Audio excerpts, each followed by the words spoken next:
Not the Secretary of State today. What's the message that the president is sending by having Jared Kushner be the one to take this trip? I don't think it's not a binary choice. In this particular case, both Jared Kushner and Tom Bossert, the assistant to the president for Homeland Security, are on the trip at the request and invitation of the chairman of the Joint Chiefs of Staff, who was going there and believed it was an opportunity for both of them. It's ironically the first trip for both Mr. Kushner and Mr. Bossert. They're going to receive briefings and updates with respect to what's going on the ground, our military involvement there, and our efforts to defeat ISIS. Jared's going to specifically express the commitment of the United States to the government of Iraq, meet with U.S. personnel engaged in the campaign, and Mr. Bossert will participate in meetings and briefings to reinforce the strong U.S.-Iraqi partnership to defeat ISIS. But it's not like this is a one-shot deal. In the course of conversation and extensive meetings, that invitation was extended and they took it up. His portfolio is jam-packed and has grown in recent weeks. Among the things that's our understanding that are in his portfolio, he is to broker Middle East peace and overhaul the federal government. Can he do all of these things? I think not to. It's not like he has a team that he oversees, and I think there's a lot of areas that he has been working very diligently on behalf of the government, on behalf of the president's agenda. So going over and getting a first-hand understanding of the work that's being done, to thank the government of Iraq, to see some of the sacrifice and progress that our team is making on the U.S. side, is an opportunity that I think every government official and every member of the media should frankly take advantage of if offered that opportunity. Matt? A recent ProPublica report out today revealed that President Trump can draw money from his businesses at any time without disclosing it. So on that, I have two questions. Okay. One, has the president withdrawn any money from his businesses since taking office? And two, can the White House commit that the president will disclose future withdrawals if they take place? I'm not sure what he's withdrawn. I think that I'm somewhat surprised in the sense that anyone would find it shocking. A blind trust, or any kind of trust rather, the whole entire point of setting it up is that somebody can withdraw money. I mean, that's frankly part of the point of setting it up. So then why was this change not made? It was made after. No, that just. No. I do, but again, I think that you just went and started to say this change was made. I'm not aware that there was any change. Just because a left-wing blog makes the point of something changing doesn't mean it actually happened. I'm not aware that there was ever a change in the trust. And the idea that the president is withdrawing money at some point is exactly the purpose of what the trust, why a trust is set up, regardless of an individual. So, just last question on this. So you're not saying whether or not it has changed, just to clarify. You're not sure whether. No, I'm actually, to the best of my knowledge, it hasn't changed. Cool. Thank you. Olivier, sorry. Thank you. Same seat, wrong person. Yeah, that's right. I got a couple for you. One, there are multiple reports the administration is looking at arms packages for Taiwan, including missile defense and fighter jets. Can you confirm or clarify or deny those reports? I'm not going to discuss. Okay, and then last August, the president sharply criticized then President Obama for not making more of a public case for human rights throughout the Muslim world, throughout the Arab world. You guys have now said that it's better to raise those issues privately. I'm trying to understand the evolution of the thinking there. What changed his mind? What changed? The president's mind. I think the president recognizes that those are conversations where we can, as I said in the statement, that there are areas of that we can work with in cooperation and concern, and that's best discussed privately in terms of how we address areas that need to be discussed like that in order to make progress on them. I don't think that should be a huge surprise. Did you raise them in this meeting? Do you know? Again, I'm not going to get into what they discuss privately, but I will tell you that we understand the concern, and I think those are the kind of things that I believe progress is made privately. Sarah. Thanks, John. I have two. One, has President Trump spoken with President Vladimir Putin about the terror attack in Russia? Not yet. I know that obviously the president of Egypt just left moments ago prior to me coming out. But I do know that, as I mentioned at the top, our teams have been reaching out to both the government of Russia, the government of Colombia, and I know that there's been some outreach, I believe, to the folks, the government of Peru, with respect to their situation, the mudslides there, and then obviously the violence that occurred in Russia is something that we've already started reaching out from a government to government standpoint. If there is a call, we will make sure that we read that out. Okay. And secondly, Senator Rand Paul has called the reports that Susan Rice ordered the unmasking of President Trump's associates a, quote, smoking gun. Right. Does the president agree with that characterization, and what does he think of these reports? Yeah, I saw Senator Paul's tweet. Look, I think I want to make sure I'm clear, I'm consistent. I think we've been trying to say that from the get-go that there's been an ongoing investigation that we have supported looking into this matter.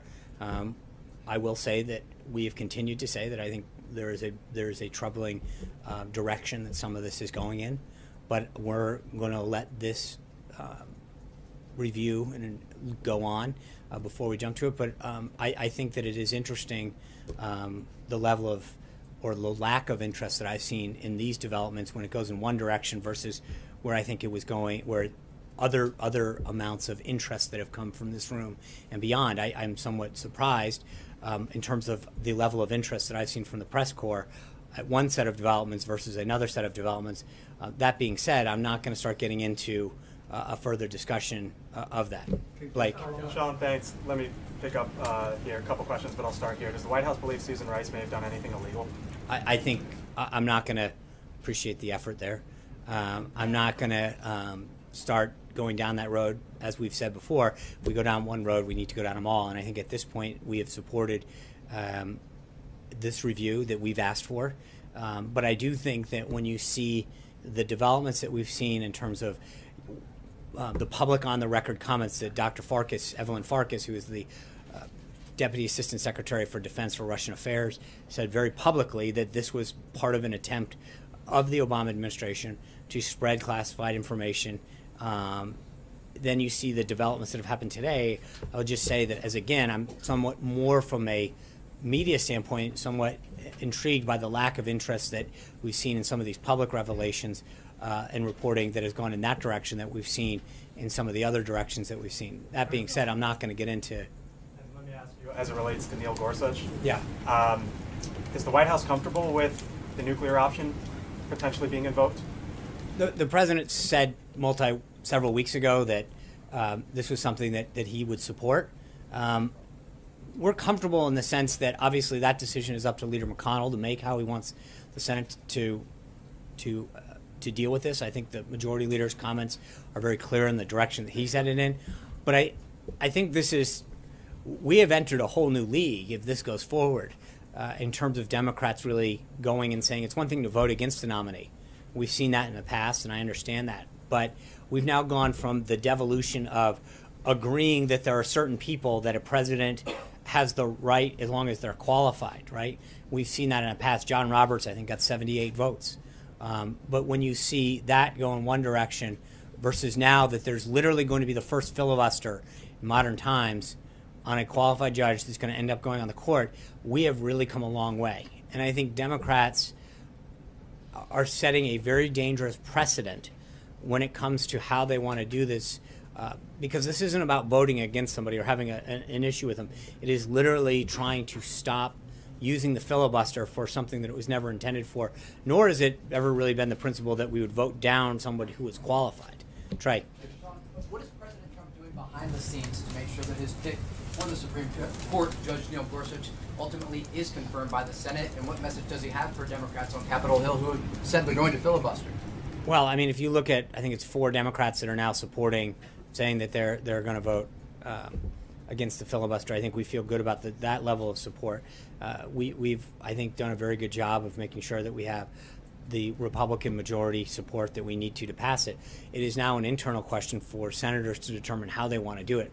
But make no mistake, and I believe Leader McConnell, when he says on Friday, Judge Gorsuch will be voted as the next Supreme Court justice. Me through what Friday looks like for the president. Obviously a major meeting with the president of China, but his eyes are going to be here on Washington. Is he going to be making phone calls Thursday night trying to gauge the I think situation? He's going to be, we look forward to heading down to Florida Thursday to engage in some bilateral and bilateral plus meetings with the president and his team from China. Obviously that will continue into Friday morning, but we'll see how Friday evolves. But again, I don't think there's any question right now, according to Leader McConnell and others, that we're going to have an associate justice of the Supreme Court ready to go. It's a question of how it happens. Zeke? A couple questions about the check presentation earlier in the briefing.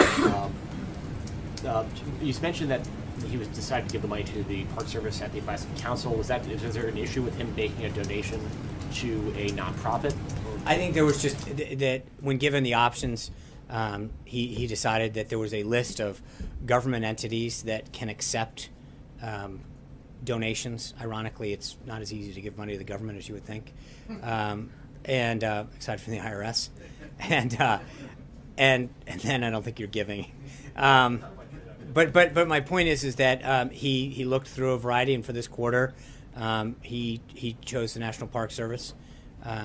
But it was a decision that he made based on his counsel presented him with several options, and he believed that that, as Secretary Zinke pointed out, that there was some great work being done there, especially that needed to do to restore our great battlegrounds, and wanted to do his part. Speaking of giving money to the federal government, the president's been going to Mar-a-Lago again this weekend, has been facing calls from both officials in New York and in Florida, either to appropriate federal funds or request federal funds, which were not in the budget, for the additional security burdens that they have faced given his residences there and his travels to those places, or to reimburse those local governments out of his own pocket. Obviously, this is a president who is far wealthier than any president we've seen in modern times, and he has the capability to make those outlays. Is that something the president is considering, or has he decided to make those outlays to reimburse these I think there's a governments? few things. Number one, the request to go to Mar-a-Lago was something that the Chinese, that was negotiated with the Chinese. And so I think this is a very high-level visit that really has a huge impact on our both economic and national security. So secondly, the president has an opportunity, as all presidents, President Bush traveled to Crawford, the President Obama went to Hawaii often. I mean, this is not something that you can control. There is a security aspect that the Secret Service determines when the president and the family travels. That's not dictated by the President of the United States. And third is, I would know, ironically, this is a day that the President just donated a significant amount of money of his salary back to the federal government. And so, respectfully, it's like, it's at what point does he do enough? He just gave a very sizable donation. Though that's a very small. But that's not how we judge. I mean, I think to be able to say that. I mean, he isn't taking a salary. I think he's stepped down from his business. He's walked away from a lot. I think I think at some point he's done quite a bit in terms of making a donation to the government. John. Sean, back on Susan Rice, if I could. The fact that it's allegedly the former national security advisor who requested the unmasking when it came to the incidental collection of people who were associated with the Trump campaign and the Trump transition puts that now squarely in the White House. When you look at that, combine it with the NSC rules that were promulgated at the end of the Obama administration to more broadly share intelligence, does this White House look at what she allegedly requested as a national security issue or a political issue? Well, I'm not going to, I mean, that's a nice backdoor into the line of questioning. I think until there's a finding of that, I don't want to start getting into the motives, because we still haven't, again, me getting to the motives assumes certain things in fact that I don't think we're ready to go to yet, because that, again, would be getting in the middle of an investigation. I do think that there's been enough public discussion and reporting on this stuff that I'm not going to comment on this any further until those committees have come to a conclusion of that sort. So we're not going to start going down and guessing the motives of something that is not assumed in fact yet. But I do think that it is interesting, that, as I mentioned earlier, the level or lack thereof of interest in this subject versus what has been commented on previously in terms of alleged people involved in processes. So I think there's Margaret. Sean, you mentioned that Jared Kushner has a team working with him. Can you help us understand exactly what's in the portfolio and who's on the team? And I have a follow to that. Yeah, I mean, he's announced the Office of American Innovation the other day. We named a bunch of those folks that have been part of that team. And as he looks at various aspects of government, he works with different people in the White House that oversee different parts of that portfolio, whether it's part of the team that's doing the Middle East was one thing. So you've got Jason Greenblatt, who's been traveling to the Middle East and other places to do that. There's people like Reed Cordish and Chris Liddell that are part of the team that are talking about the Office of American Innovation that he has discussed last week with respect to opioid use and others. I mean, so there is a team, depending on the subject, that is working with him, and he is providing oversight and direction. So he's overseeing teams handling all these different issues, whether it's Mexico, Canada, And so- Israel, Palestine, Iraq, Sure. Saudi. Well, again, all remember of on that. Iraq, don't go too far there. He was invited by the chairman of the Joint Chiefs of Staff, as was Tom Bossert, the assistant to the president for Homeland Security, to see the work that's being done there firsthand. I don't think to sort of then translate into he's overseeing Iraq is an accurate assessment. He was invited to go see something by the chairman of the Joint Chiefs of Staff, and he's doing it. But my follow on that is, I appreciate how he's in such a unique position and so trusted by the president. But there are people who could look at the situation and say, the White House isn't meant to be run as a family business. There are institutions with experienced diplomats who have Right. years of decades of linguistic and experience on the ground. With Why respect is- to what? with whatever these issues are, But it's the foreign policy issues in said, particular that right? you Can you laid just out. be clear though? Because you just said with years of linguistic experience. So what situation are you specifically referring to? Well, it's partly why I was asking exactly what's in the portfolio, because it's our understanding that Mr. Kushner is involved with Mexico, that he's involved with Saudi Arabia, that he's involved with Canada, that he's involved with a number of different issues, No, and- China yeah, in and particular. I think that there has been, as he has made clear, initially during the transition, he played a very key role in helping facilitate a lot of those. But now that a State Department's up and running, he has started to push a lot of those. But there's obviously people that are going to continue. Absolutely, but there's a lot of relationships that Jared's made over time with different leaders, Mexico being one of them you mentioned, that are going to continue to have conversations with him and help facilitate. That doesn't mean by any means that it's being done without coordination with the State Department. Quite in fact, the opposite. He's continued to work with them and to facilitate an outcome, but he brings a perspective to this and began doing that during the transition. But again, it's not a binary choice where he's doing this at the expense of somebody else. So he's a direct line to the president, whereas the other institutions are not. Okay, great. That's even better then. I think that's a win for our government. Shannon.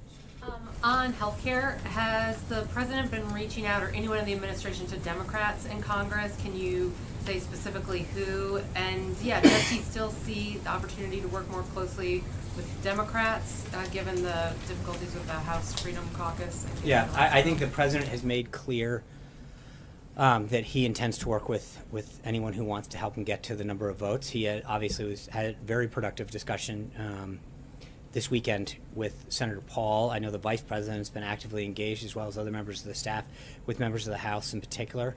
And they're going to continue to try to find a way forward. But there are some, I'm not going to expose every member that's had some of these. Some of them want to back channel this to offer solutions and constructive ways forward. But those conversations are happening at several levels within the White House to see if we can find a way forward to get the number of requisite votes. But the president continues to work hard. He's having these conversations. Members have reached out to him to make their suggestions known, and so that's. But we continue to feel optimistic in the sense that there's a lot of constructive ideas that are coming to the table to get us to a way forward on healthcare. I just want to make one admin announcement. Tomorrow, the president is, as I mentioned, he's giving a speech tomorrow with a roundtable of CEOs on the American workforce, and then tomorrow he'll be speaking again at the American National Building Trades Union. So we'll have some kind of background briefing before the day because he is speaking live. So we will, on the guidance tomorrow, have something for you in terms of what we'll do for a briefing. We're working on that now.